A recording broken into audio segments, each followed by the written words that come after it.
Então, vamos lá, temos 9 pessoas já aqui presentes, já, todo mundo já colocou o nome aí. Bom, falamos sobre a dúvida filosófica semana passada, a gente discutiu, né, o que pode ser, o que não pode ser dúvida filosófica ou um assunto filosófico. A gente falou também sobre a suspensão do juízo, que é necessário para a gente questionar as coisas e se desprender um pouco daquilo que a gente tem dentro da nossa cabeça, que a gente acredita que é certo, né? Para a gente poder ouvir e analisar, né? A gente fala com uma certa isenção, né? Analisar o que o outro está dizendo, para poder tirar uma outra conclusão, chegar a uma outra conclusão. Hoje a gente vai ver, então, começar a ver a dúvida metódica, que foi um método desenvolvido por René Descartes, justamente para analisar as coisas, porque o Descartes ele estava questionando, né, indagando sobre os ensinamentos que ele recebia. Então vamos ver aqui, vou compartilhar com vocês aí a página. Dá um ok e vê se chegou. Espera aí.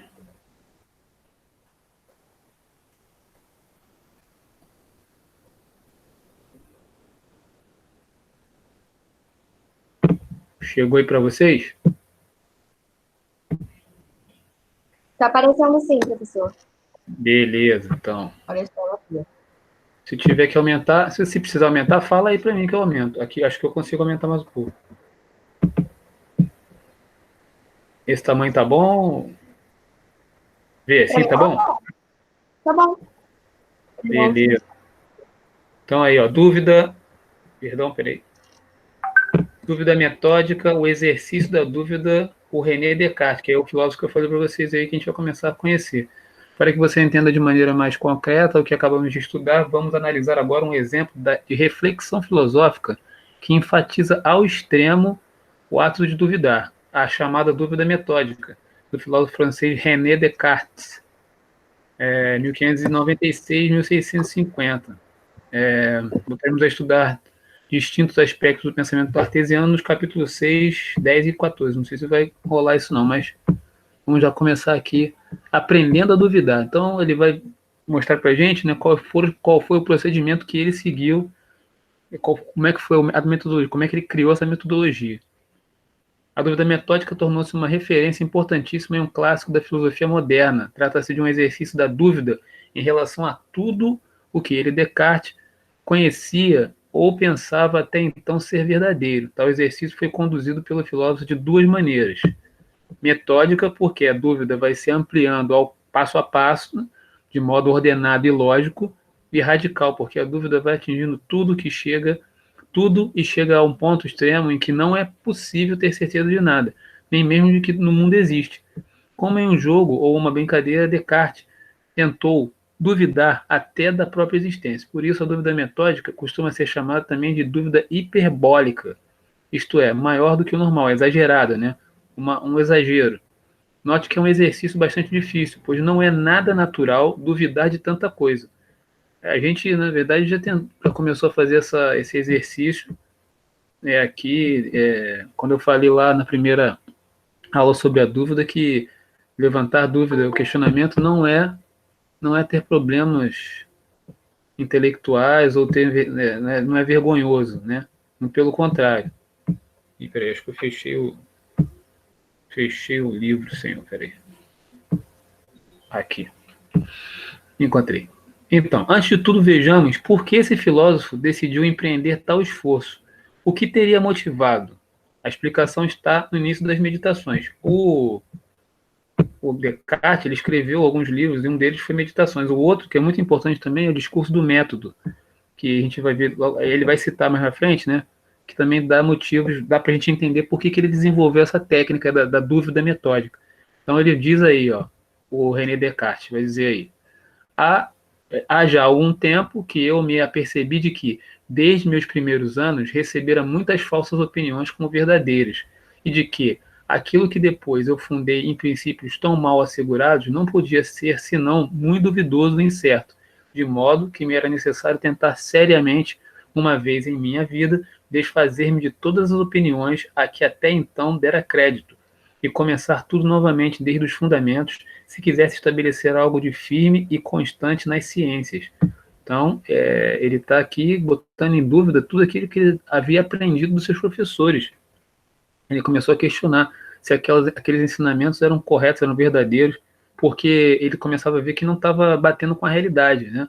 O que era só teoricamente ensinado para ele através dos livros não condizia com a realidade que ele vivia, né? Então ele estava, as perguntas que ele tinha a respeito das coisas que ele via não eram respondidas pelos professores dele. Em outras palavras, Descartes estava discutindo com o que aprendera até então, ele estava desiludido com o que aprendera até então nos estudos e na vida, depois de perceber que havia muito engano. Aí se tornou uma pessoa meio desconfiada, mas que não ficou só nisso. Ele resolveu construir algo diferente, uma nova ciência que garantisse um conhecimento sólido e verdadeiro. Essa era a sua ambição. Então, como eu falei anteriormente, ele começou a questionar tudo, inclusive aquilo que ele estava aprendendo. Ele perguntava, né? Poxa, espera aí, isso aí que o senhor está falando, como é que o senhor tem que me demonstrar? Como o professor talvez não conseguisse demonstrar, ele começou a desconfiar. Vamos ver aqui. Aí está falando aqui, ó, o filósofo, na sua mesa de trabalho, o filósofo buscou o isolamento para fora de Paris e depois na Holanda, para dedicar-se totalmente aos estudos. Conta-se que ficava dias em seu quarto, imerso em suas reflexões e na elaboração de suas obras. Tem um filme, se procurarem, que mostra um pouquinho da vida do Descartes. Não é muito, é meio lento, assim, mas é interessante. Para completar o propósito, no entanto, percebeu que era necessário destruir primeiro todas as suas antigas ideias que fossem duvidosas. Isso quer dizer que ele já tinha experimentado diversos estranhamentos em sua vida, como qualquer pessoa. A diferença é que ele decidiu, então, viver esse processo de estranhar e duvidar de maneira voluntária e planejada, aplicando-a a todas as suas antigas opiniões. Você também pode fazer isso, né? É isso que queremos mostrar. Observe o caminho seguido por Descartes e procure pensar, sentir, vivenciar com ele cada passo de suas meditações. Na verdade, aqui, só para dar uma parada rapidinho para comentar, não sei se aí quem viu o programa ontem do professor Silvio Almeida falando sobre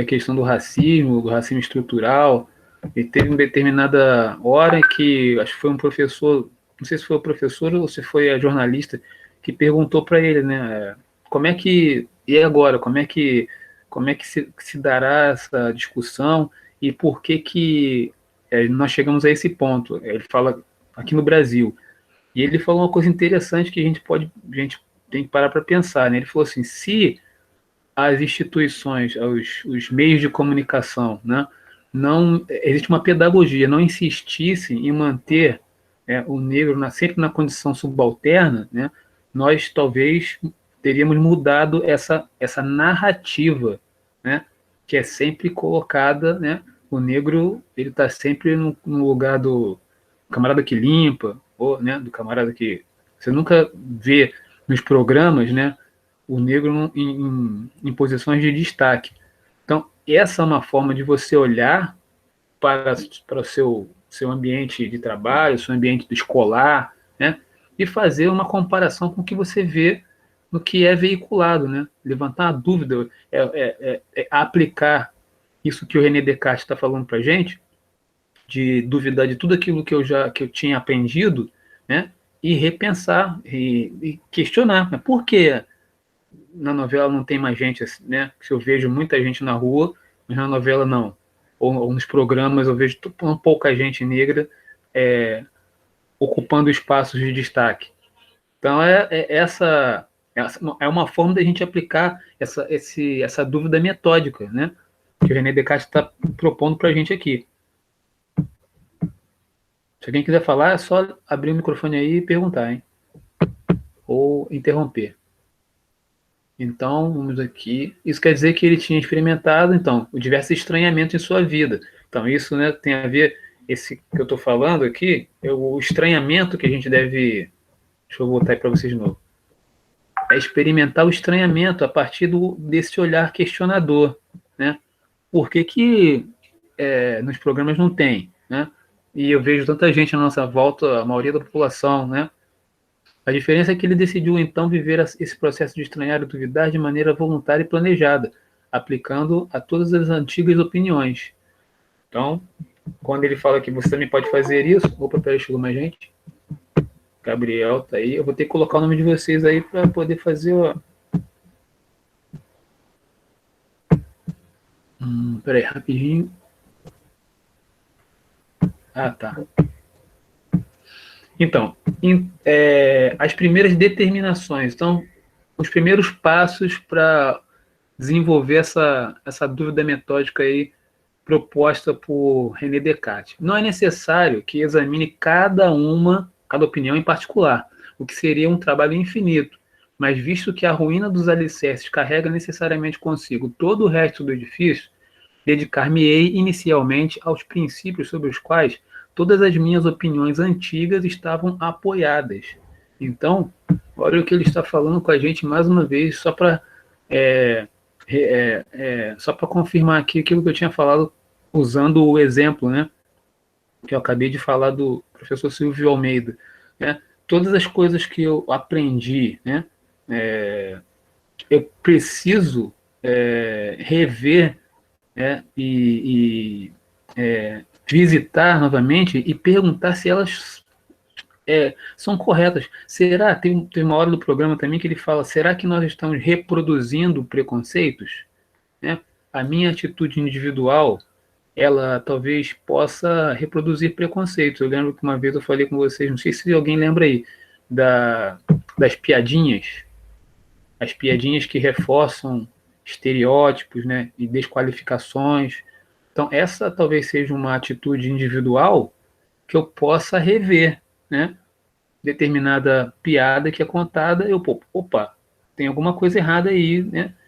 Se eu acho graça, né, eu vou participar e vou reafirmar aquilo ali, aquela ideia que pode ser uma ideia de desqualificação.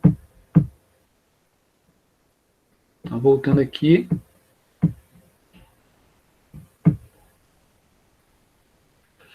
Então, essa foi a primeira determinação de Descartes na construção da dúvida metódica. Em outras palavras, para tornar sua tarefa mais fácil, o filósofo decidiu analisar as ideias ou crenças básicas que fundamentavam suas opiniões.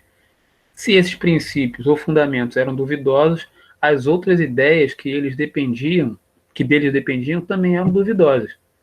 Vamos seguir lá para a próxima página.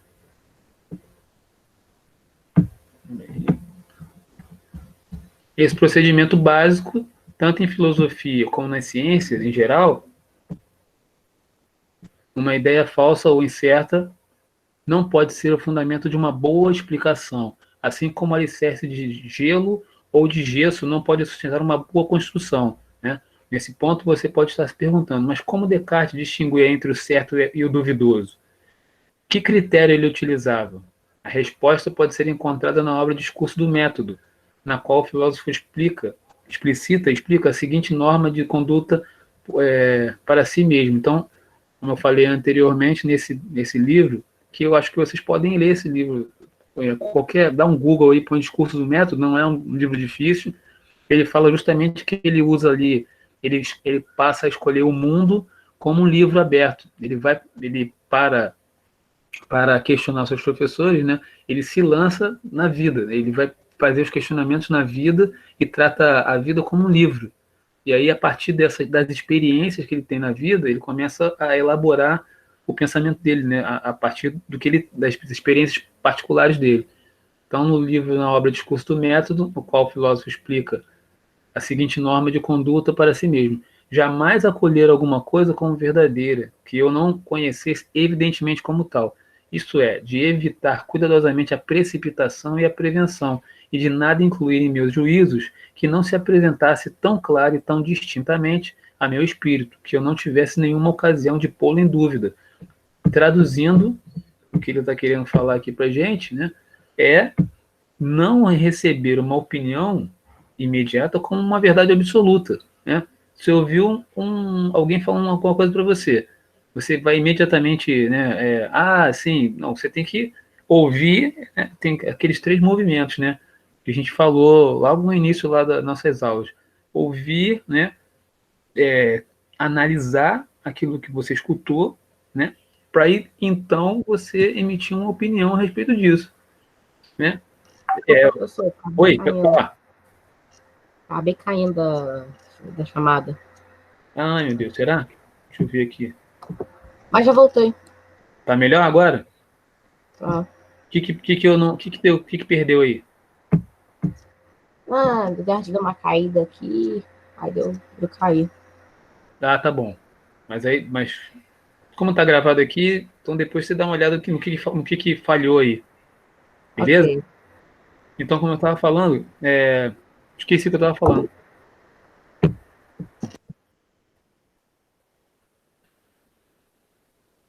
Deixa eu ver aqui, peraí. Ah, tá, entendi. Ele fala aqui, jamais acolher uma coisa como verdadeira. Ah, então. Ah, exatamente. Quando você recebe uma mensagem, né, alguém conversa com você, ou fala alguma coisa, dá uma opinião, você não tomar aquilo, né, como absolutamente verdadeiro de primeira, né? Você, peraí, ok, eu ouvi isso aqui, mas, né, como assim? Será que isso realmente procede, né? De onde você tirou isso? Eu acho que eu falei com vocês em sala de aula, né, que em filosofia, quando você vai fazer um trabalho, vai escrever alguma coisa, que você faz uma afirmação, né, se referindo a algum filósofo, algum pensador, né, você sempre tem que fazer referência, ou então o professor perguntar, mas você está falando que o Platão falou isso, mas você está tirando isso da onde, né? Em que livro ou em que diálogo, né? Ah, você falou que o René Descartes disse isso, mas o que livro, em que momento, qual o trecho, né? Você está usando aí, né, um filósofo, em que lugar ele está falando isso que você está dizendo? Então é importante, né, você sempre referenciar. E hoje a gente está vivendo essa questão das informações muito rápidas, né? Não dá nem tempo de você checar a informação, né? De onde vem. Hoje, né? Tem até um filósofo que chama Jean Baudrillard, que ele fala dessa mistura, né? A mistura da verdade com a mentira numa mensagem.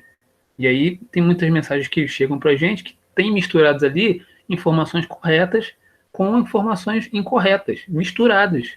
E aí como é que você vai, né? Como é que você se defende disso? É preciso ter, né? O que ele está falando aí. A gente pode aplicar o pensamento do Descartes nessa situação. É preciso ter cautela, né? Então vamos voltar aqui ao texto.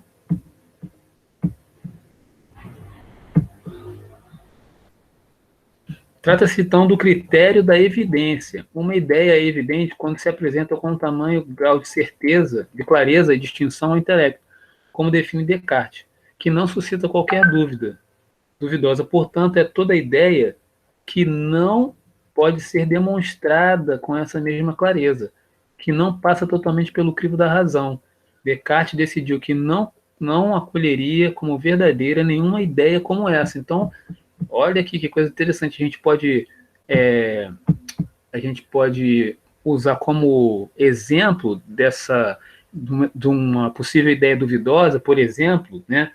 Uma coisa que circulou muito entre as pessoas dizendo havia que havia ensino, por exemplo, nas escolas se ensinava a pessoa a ser homossexual. Quer dizer, eu posso perguntar, nós temos 12 pessoas ali. Vocês, em algum momento das aulas de vocês, no ensino médio ou ensino fundamental, tiveram aula usando alguma cartilha falando sobre isso? Eu pergunto a vocês, alguém teve alguma aula desse tipo? Em alguma matéria? Pode escrever aí no chat.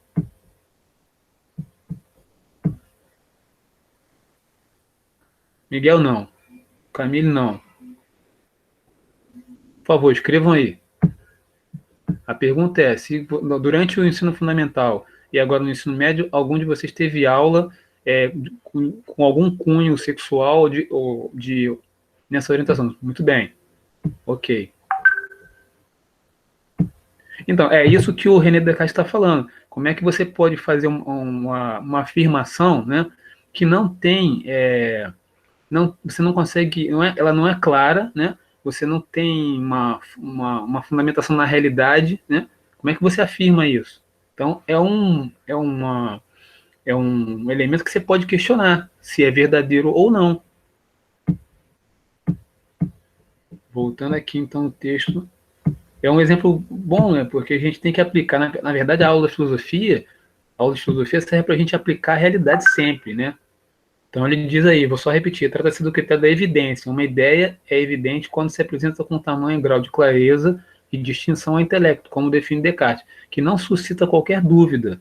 Duvidosa, portanto, é toda ideia que não pode ser demonstrada. Então, vocês acabaram de me responder, né? Me deram a condição de dizer que isso, né, essa ideia de que existe um ensinamento, uma orientação sexual nas escolas, isso não tem fundamento, né? Pode ser, não pode, portanto, é toda ideia que não pode ser demonstrada com mesma clareza, que não passa totalmente do crivo da razão. Descartes decidiu que não acolheria como verdadeira nenhuma ideia como essa, que ele não pudesse constatar, né? Ele fala aqui depois da critério de distinção. Vamos aqui seguir aqui o texto, peraí. Então, aqui, ó, uma coisa que nós falamos em algumas aulas sobre a subjetividade. A subjetividade das percepções sensoriais, bem como seus enganos, é um tema corrente na história da filosofia. As coisas são realmente como os nossos sentidos as percebem? Na imagem acima, por exemplo, qual é a percepção imediata trazida pelo seu sentido da visão a respeito dessas pessoas? Observando melhor o que deve estar ocorrendo realmente. O que faz você chegar a essa conclusão? Sua visão ou seu pensamento? Então, a imagem que ele está falando para a gente é essa aqui, ó. Esse dá para vocês verem aí. Né? Do ponto de vista, se for constatar isso na realidade, é impossível que uma pessoa segure no dedo outra. Então, há aqui uma ilusão, né? A fotografia causa uma ilusão, né? Não tem como você demonstrar isso de fato. Isso aqui não é possível ocorrer.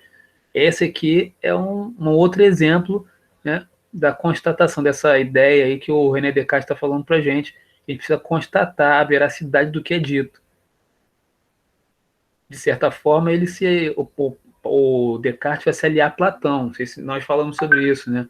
Que os sentidos não nos levam à verdade absoluta. Mas quando a gente falou sobre o mito da caverna. Quantas vezes você viu ou ouviu uma coisa e depois se deu conta de que havia se enganado? Por exemplo, assistindo a uma competição esportiva no estádio ou pela televisão, com frequência as pessoas enxergam coisas distintas em um mesmo lance e acreditam terem tido a visão mais real e certeira possível. O mesmo ocorre com os outros sentidos, seja na audição, no olfato, no paladar ou no tato. Há muita discordância nessas percepções individuais e é difícil o consenso. Portanto, voltando a René Descartes, ele acreditava que não seria possível fundar uma ciência universal aplicável a tudo que existe, que era a sua pretensão, baseando-se nas percepções sensoriais. Só que ignorá-las não é algo assim tão fácil, como ele mesmo reconhece. Então, aqui a gente está chegando aqui a gente pode fazer uma relação aqui do René Descartes com Platão. Quando Platão dizia que lembra que, não sei se vocês vão lembrar dessa parte, que Platão falava que os sentidos, né, no ponto de vista platônico, os sentidos não nos permitiriam acesso à verdade, nem a visão, nem a audição, o fato, paladar, eles nos enganariam, né? De certa forma, aqui René Descartes está falando quase a mesma coisa, né? Mas ele também diz que a gente não pode abrir mão totalmente dos sentidos. Então, vamos ver o que ele diz para a gente aí. Estão acompanhando aí, gente? Tá alguma coisa muito complicada, complexa? Se tiver, pode falar. Estou conseguindo entender. Oi? Estou conseguindo entender. Beleza. Se não tiver, é só abrir o microfone e falar. Ok. Beleza. Então vamos seguir aqui. Aí o René Descartes vai dizer o seguinte, ó, falando que a gente não pode abrir mão dos sentidos totalmente, né? Mas ainda que os sentidos nos enganem às vezes, no que se refere às coisas pouco sensíveis e pouco distantes, encontramos talvez muitas outras das quais não se pode razoavelmente duvidar, embora as conhecêssemos por intermédio deles. Por exemplo, que eu esteja aqui sentado junto ao fogo, vestido com um chambre, deve ser um casaco, tendo esse papel entre as mãos e outras coisas dessa natureza. E como poderia eu negar que essas mãos e este corpo não sejam meus?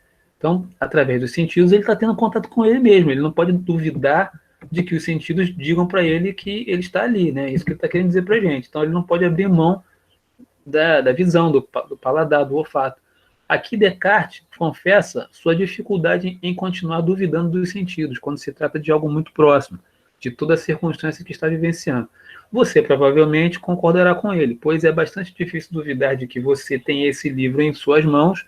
A gente está lendo esse livro aqui agora, né? Nesse momento, e que está lendo essas palavras. Não é isso? Não tem como a gente duvidar de que a gente está fazendo isso agora, né? Isso parece evidente e verdadeiro. O que poderia abalar essa impressão tão natural? Aí ele vai colocar uma outra questão aí. O sonho. De repente, Descartes considera a hipótese de que poderia estar sonhando. Poxa, será que eu estou sonhando que estou dando essa aula para vocês aqui? Olha só que coisa louca. E ele, né, viajando na cabeça dele lá.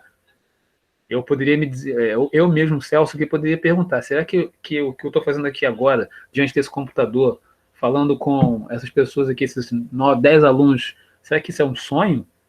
Quantas vezes ocorreu me sonhar durante a noite que estava nesse lugar, que estava vestido, que estava junto ao fogo, embora estivesse inteiramente nu dentro de meu leito? Pensando cuidadosamente nisso, lembro-me de ter sido muitas vezes enganado, quando dormia por semelhantes ilusões. Aí vamos ver lá a explicação do nosso autor. Aqui ele vai dizer aqui, ó, vai dar um exemplo do sonho, aquele sonho que a gente, quando está sonhando, parece estar caindo, né? A sensação horrível, né?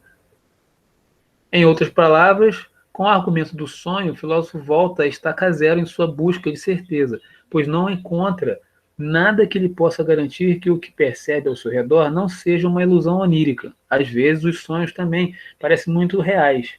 Eu, inclusive, já tive vários sonhos que, acordando, parecia que tu estava molhado, parecia que estava molhado. Você deve ter, né, vocês devem ter tido esse tipo de sonho, assim, parece que tocando nas coisas. René Descartes vai falar isso pra gente aí, né, a dificuldade de separar esses aspectos aí do pensamento. A dúvida sobre as ideias que nascem da razão. Peraí, deixa eu ver se lá em cima tem mais texto.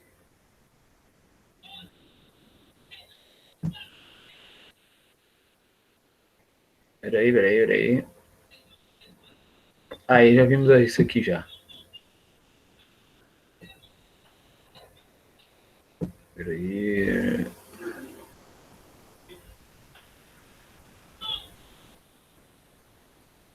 Aqui.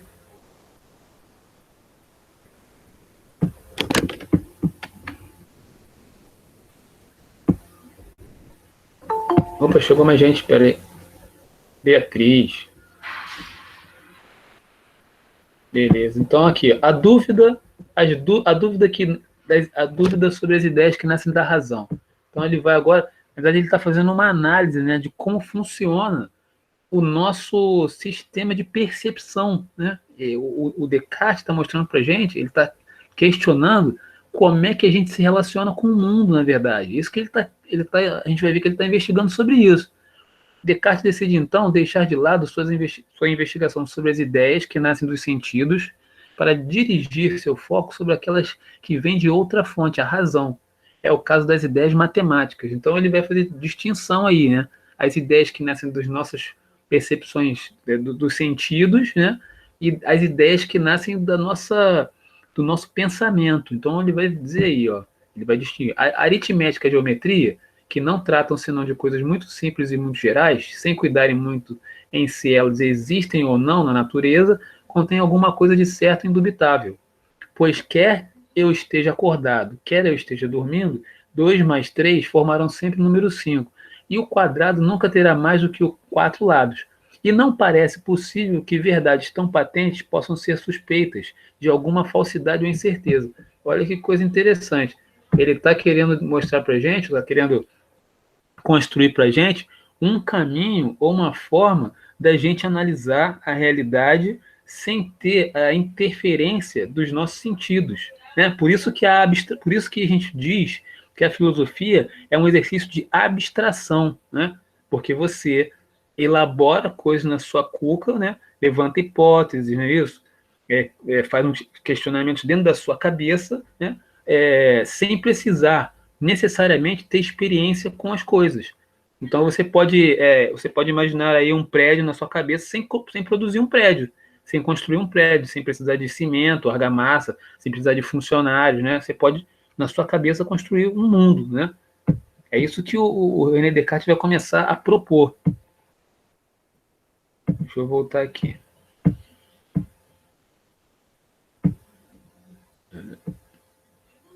Então, ele diz aí... Opa, peraí, chegou alguém? Não. Ele diz aí, então... Parece, enfim, que Descartes encontra um tipo de ideia que não lhe desperta dúvidas, pois o conhecimento matemático não dependeria de objetos externos, apenas da razão, e preencheria o critério de verdade por ele estabelecido. A evidência, o conhecimento claro e distinto. Quem pode contestar o resultado considerado correto de uma soma ou equação matemática? Ou a clareza dos postulados geométricos, né? A gente não, né, você não tem como modificar, né, o resultado de contas matemáticas, né, de cálculos matemáticos. Aparentemente ninguém. O filósofo sabia disso. No entanto, tendo meditado muito sobre o assunto, ele queria preparar-se para enfrentar qualquer objeção. Estava certo de que elas viriam. Assim, Descartes avança mais um passo e eleva o grau de exigência, buscando admitir outra dúvida ainda mais radical. Está vendo que ele está aprofundando aí, né, a dúvida, né, o método dele de dúvida. Então, ele vai agora fazer uma outra proposta para fortalecer esse método que ele está criando. Todavia, há muito que tem no meu espírito certa opinião de que há um Deus que tudo pode, e por quem fui criado e produzido tal como sou. Ora, quem me poderá assegurar que esse Deus não tenha feito com que não haja nenhuma terra, nenhum céu, nenhum corpo extenso, nenhuma figura, nenhuma grandeza, nenhum lugar, e que, não obstante, eu tenho os sentimentos de todas essas coisas e que tudo isso não me pareça existir de maneira diferente daquela que eu vejo. E mesmo como julgo que algumas vezes os outros se enganam até nas coisas que eles acreditam saber com maior certeza, pode ocorrer que Deus tenha desejado que eu me engane todas as vezes que eu faço a adição de 2 mais 3, ou em que enumero os lados de um quadrado, ou em que julgo alguma coisa mais fácil, se é que se pode imaginar algo mais fácil do que isso.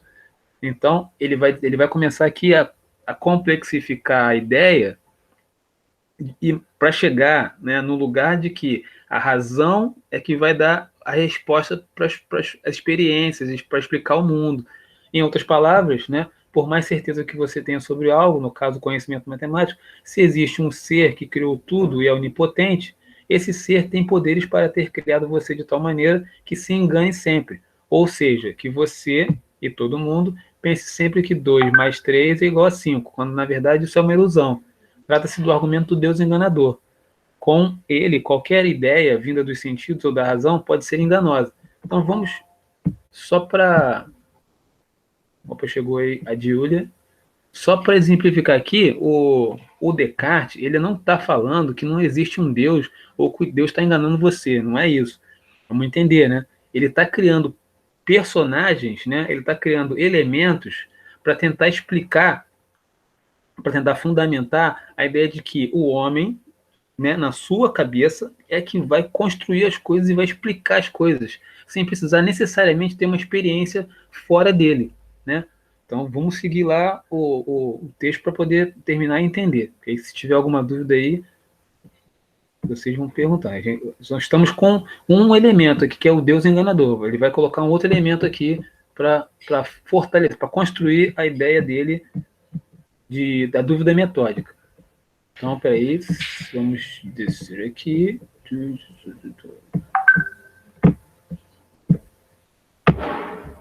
Peraí. Então, aqui ele põe aqui uma figura. Ele está soprando no ouvido lá da pessoa. Deixa eu ver aqui, ó.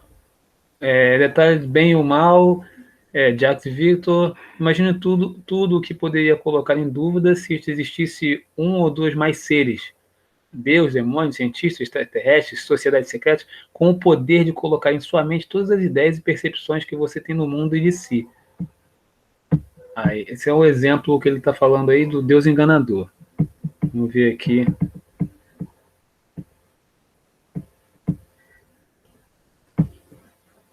Peraí, rapidamente. Estamos chegando aqui. Aí ele vai colocar uma outra figura aí. Percebe que a gente precisa de um tempo para poder. O raciocínio é longo, né? Uma dúvida generalizada, vamos ver. Esse argumento se dirigia às pessoas que acreditam na existência de Deus, seja ele a máxima divindade cristã ou de qualquer outra crença ou religião. Deixa eu só conferir aqui, peraí. É isso mesmo. Seja ele a máxima divindade cristã ou qualquer outra crença ou religião. O filósofo, porém, logo reconhece que ele perde a força imaginada inicialmente entre os teólogos, pois esses poderiam objetar que Deus é um ser perfeito e supramente bom e lhe repugnaria enganar alguém. Por outro lado, a ideia de uma divindade enganadora também não serviria entre aqueles para quem a ideia de Deus é uma fábula. Assim, para enfrentar tanto os mais crentes como os mais descrentes, Descartes criou um último e poderoso artifício para colocar tudo em dúvida. Aí ele vai colocar um outro elemento aí. Suporei, pois, que há não um verdadeiro Deus, que é a soberana fonte da verdade, mas certo gênio maligno, não menos ardiloso e enganador do que o poderoso, que empregou toda a sua indústria em enganar-me. Pensarei que o céu, o ar, a terra, as cores, as figuras, os sons e todas as coisas exteriores que vemos são apenas ilusões e enganos, de que ele serve para surpreender minha credulidade. Considerar-me-ei a mim mesmo absolutamente desprovido de mãos, olhos, de carne, de sangue, desprovido de quaisquer sentidos, mas dotado da falsa crença de ter todas essas coisas. Então ele fala aí, trata-se do argumento do gênio maligno, um ser que não teria a perfeição e a bondade de Deus, como defendem crentes e teólogos, mas que seria muito poderoso e cheio de estratégias para fazer com que qualquer pessoa se iluda e se engane sobre tudo. Chega-se assim à generalização da dúvida. O mundo é colocado em parênteses. Não que Descartes, de fato, acreditasse na existência desse ser. Estudiosos da obra cartesiana costumam interpretar o gênio maligno como um artifício psicológico e metodológico que o filósofo usou para manter seu espírito alerta, para não sucumbir à tentação de aceitar qualquer ideia como verdadeira, enfim, para seguir buscando algum conhecimento evidentemente indubitável. O gênio maligno poderia ser entendido, portanto, como uma figura simbólica de qualquer outra coisa, pessoa ou ideia que seja capaz de nos levar ao erro. Qual seria a vantagem de manter esse estado psicológico? A vantagem de não nos enganarmos facilmente acreditando conhecer com certeza algo que ainda é incerto. Então, só para fazer um resumo aqui, né, do que vocês acharam muito difícil isso aí, o pensamento do Descartes? Como é que está aí a cabeça?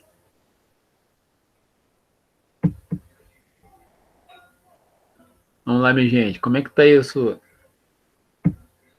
até agora que eu falei? Ok. Então, na verdade, de fazer um resumo aí, né? O René Descartes está criando esse sistema da dúvida metódica, né? Usando esses elementos, né? O Deus enganador e o gênio maligno, né? Esse Deus enganador e esse gênio maligno, né? Eles ficariam soprando no nosso ouvido, né? Para, né, puxar daqui para lá. Mas o que ele está querendo dizer? Que o homem, né? Na sua racionalidade, é que vai organizar o mundo, vai analisar as questões, né?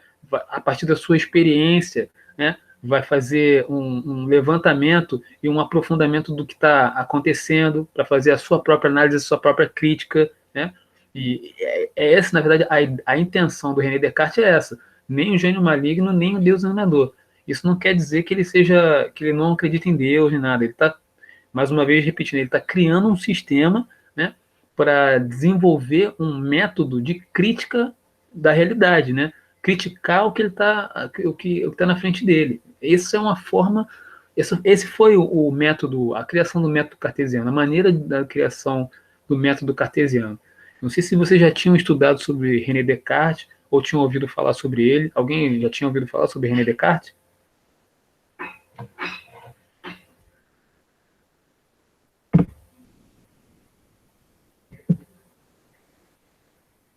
Por isso que é tão difícil da gente trabalhar filosofia, né?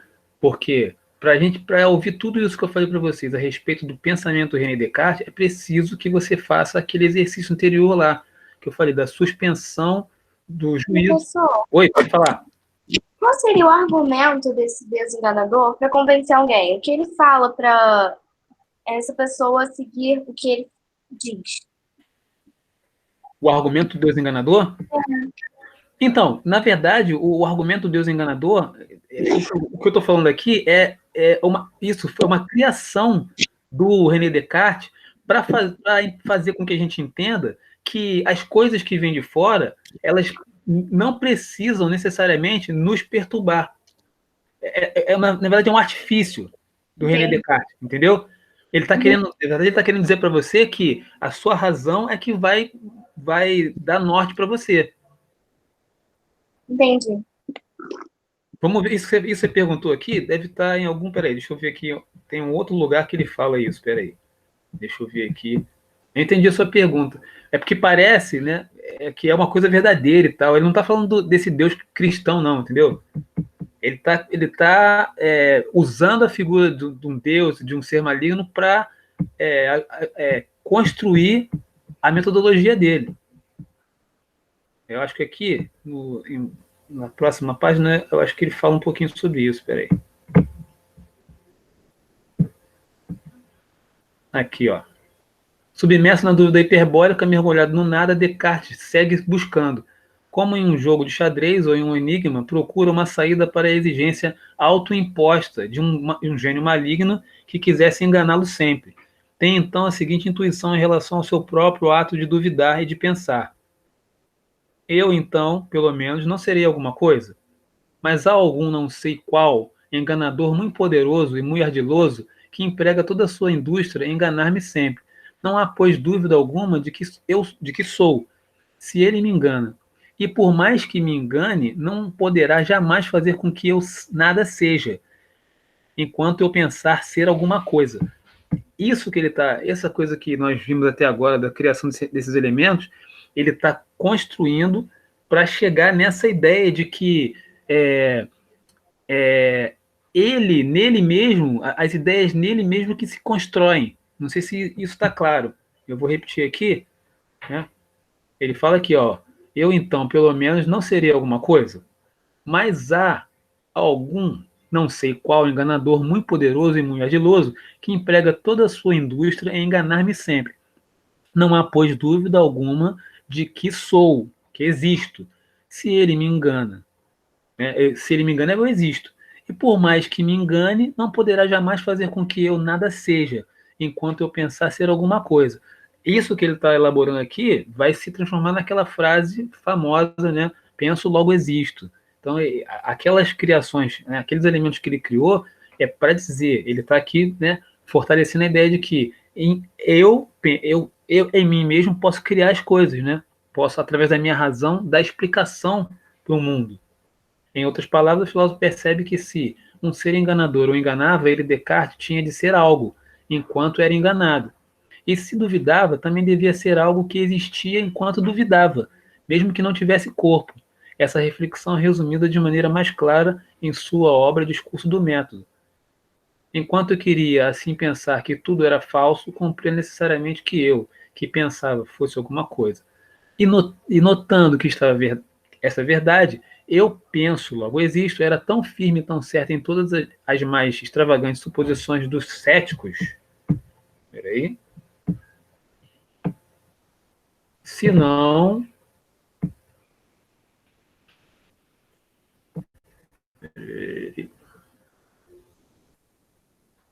seriam capazes de abalar, julguei que podia aceitá-la, sem escrúpulo, como o primeiro princípio da filosofia que procurava. Então, deixa eu voltar aqui só para entender aqui a frase no final. Eu acho que eu li... Ai, meu Deus, peraí. Aqui.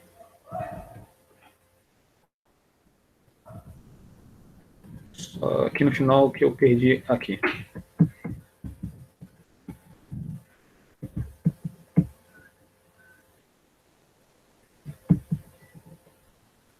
Enquanto eu queria assim pensar que tudo era falso, compreendo necessariamente que eu, que pensava, fosse alguma coisa. E notando que essa verdade, eu penso, logo existe, era tão firme e tão certa que todas as mais extravagantes suposições dos céticos não seriam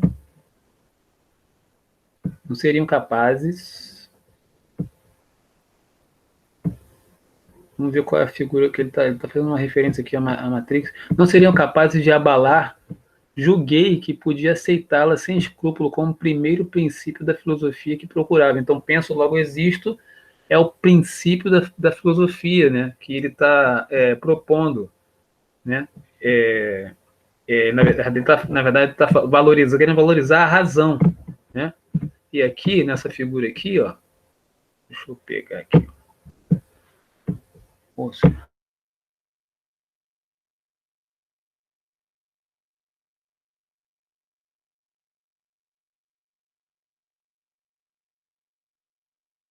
A imagem do filme Matrix, no qual a maioria da humanidade vive de forma inconsciente, uma realidade virtual criada por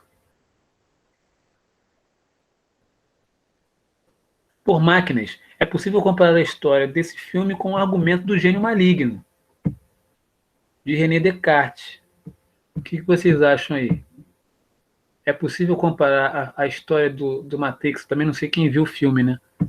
Com o gênio maligno do René Descartes? Dito isso que eu falei até agora,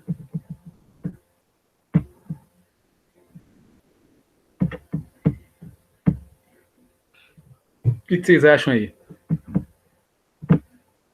Aliás, a pergunta é a seguinte: o que tem alguma dúvida sobre isso que foi dito? Ficou muito difícil entender isso do René Descartes, o que ele propunha para a gente? Porque hoje, na verdade, a gente entrou, né, no pensamento do René Descartes. É um pouco mais difícil quando a gente vai estudar o pensamento de um filósofo, né? Ele é importante porque ele vai se ligar, depois a gente vai ver as ligações que ele tem com Platão e com Sócrates. Mas eu volto a perguntar, alguma dúvida a respeito dessa construção desse pensamento do René Descartes? Enquanto vocês vão pensando aí, ou se tiver alguma pergunta para fazer, eu vou aqui vendo se eu coloquei o nome de todo mundo para o nosso sorteio de hoje. Temos 11, eu contei 5. Opa, acho que eu não contei. Ana Clarissa.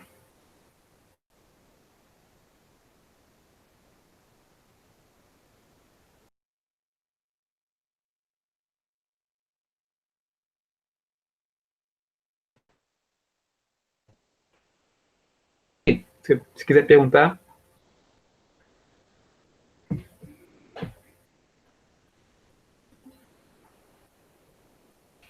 Ana Clarissa. Ana Clarissa, 1001 e 2. 1002, né?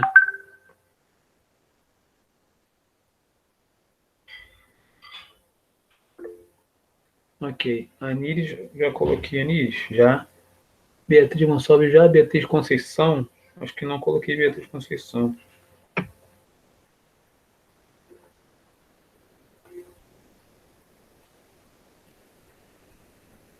Beatriz Conceição, 1001 e 2.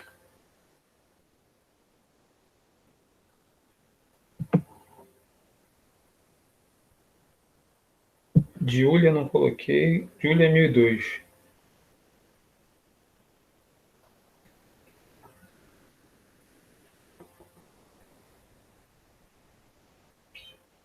Matheus, Jogos X, já coloquei. Laura, deixa eu ver, acho que eu não coloquei Laura. Laura, coloquei.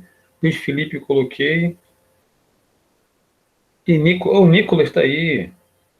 E aí, Nicolas, o que achou do René Descartes?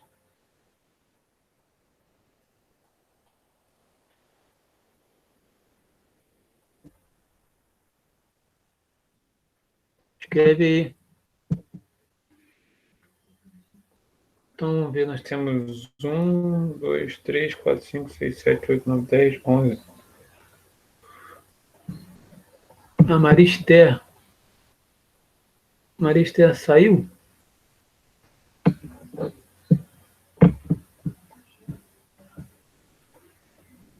Vou deixar aqui a Marister, ela deve ter caído.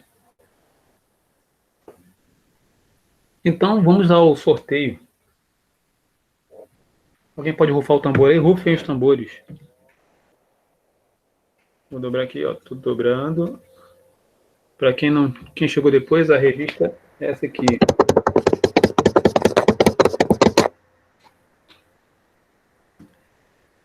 Dobrando. 3, 4. Miguel tá fora, tá? 4, 5, 6. Miguel tá aí não? Miguel saiu? 7, 8, 9, 10, 11, 12, porque tinha a Maria Esther, mas ela saiu. Então vamos lá.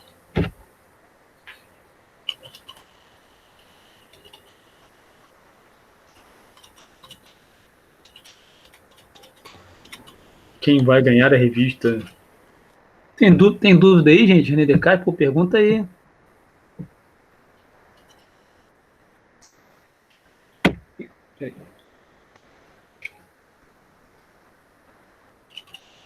Atenção.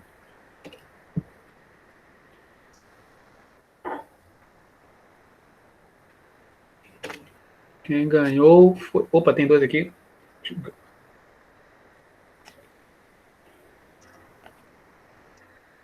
Júlia. Opa. Júlia. 1002. Júlia, você ganhou a revista. Anota aí, não esquece. Essa revista aqui.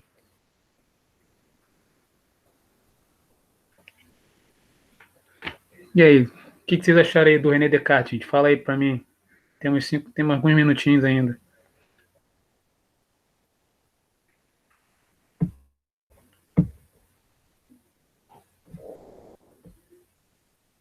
Ninguém achou nada? Achou difícil? Fácil? Meio pirado? Meio confuso, mas deu para entender. Ah, legal. Que bom. Que aí, eu tentei assim simplificar, né? E na verdade ele está querendo provar para a gente que a razão é o que vai nortear o homem, né? Por isso que tem essa frase, né? A pessoa é muito cartesiana, né? Muito racional, né? Vem daí do cartesianismo, René Descartes, né? A matemática, né? Como uma forma de explicar as coisas, né? A gente já falou, acho que sobre isso. Você não tem um pé de número 2, né? A matemática não, ela é abstrata, então não tem como você modificá-la, né? Está no campo das ideias. Quando eu falo campo das ideias, eu lembro de que filósofo anterior que nós já estudamos? Quando eu falo campo das ideias, quem pode responder aí? Quando eu digo campo das ideias, eu posso me referir a que filósofo? Nós já estudamos. Tem filósofo que aponta para cima, filósofo que aponta para baixo. Campo das ideias e campo do aqui e agora. Vamos lá, gente. 10 pessoas. Campo das ideias. Me refiro aqui, filósofo. Pode cair no vestibular.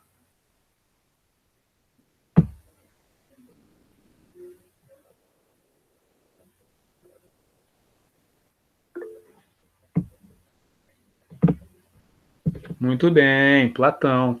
Muito obrigado, Ana Clarissa. Então, com essa resposta aí correta de Ana Clarissa, podemos dar como concluído. Ah, deixa eu perguntar mais uma vez, que entraram pessoas depois. Alguém assistiu lá a entrevista do professor Silvio Almeida? Alguém mais assistiu? Acho que foi a Beatriz que falou que assistiu. Eu usei como exemplo aqui no início da aula.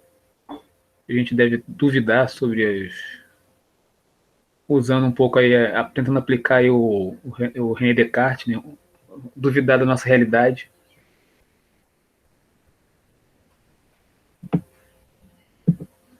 Ok, pode assistir, você vai gostar, Júlia. Muito interessante. Então, beleza, meu querido. 17 horas, horário de Brasília. Obrigado aí pela compreensão que tive que mudar o horário da aula de hoje, mas foi extraordinário. Não acontecerá mais isso, né? Que vocês fiquem com Deus aí, se cuidem. Se tiver que sair, usa máscara. e um beijinho para vocês. Tchau, professor. Obrigado.